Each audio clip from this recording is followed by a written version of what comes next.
Well, hey everybody. This is another garden update. Well, it's actually kind of a pumpkin update.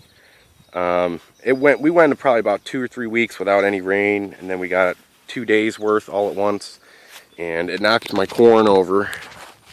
The corn and sunflowers, they were all laying down, and I didn't know if I needed to stand them back up or not.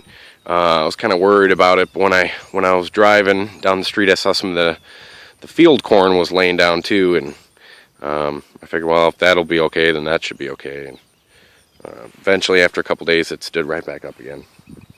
But this red sweet corn that I planted is doing good, but the beans aren't. And these here are rattlesnake pole beans.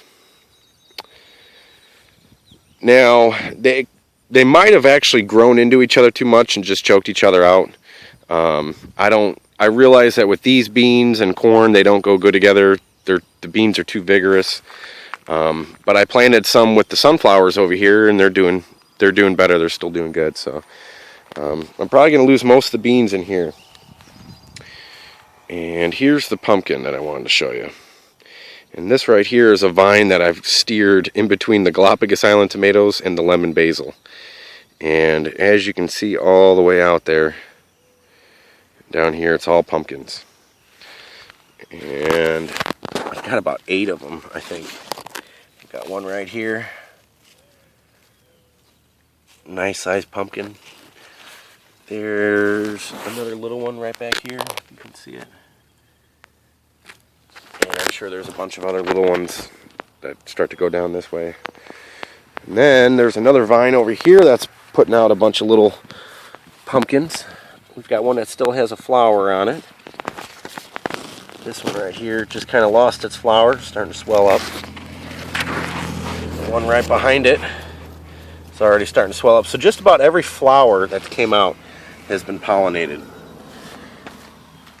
And if I just keep following this vine, there's that one I just showed you right down there. Oops, sorry. There's that one. And if I go back just a little ways, got a giant one over here. And these guys have grown pretty big, pretty fast. And I'll show you how big my hand is. These are just regular jack-o'-lantern Connecticut field pumpkins. And I mean, how many do we count so far? 5 or 6? Let's walk around the other side. I'm going to show you there's a couple more right over there on the back side. Alright, now we're on the back side of the pumpkin patch.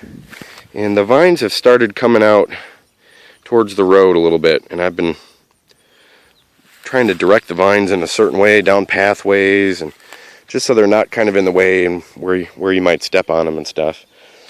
But we've got a little pumpkin coming in here. And then we've got one right down there.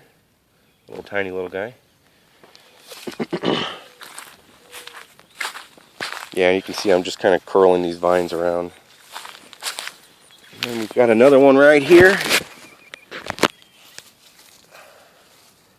Just a little pumpkin. And then there's one right over here too. So we're hopefully gonna have a good bit of pumpkins this year.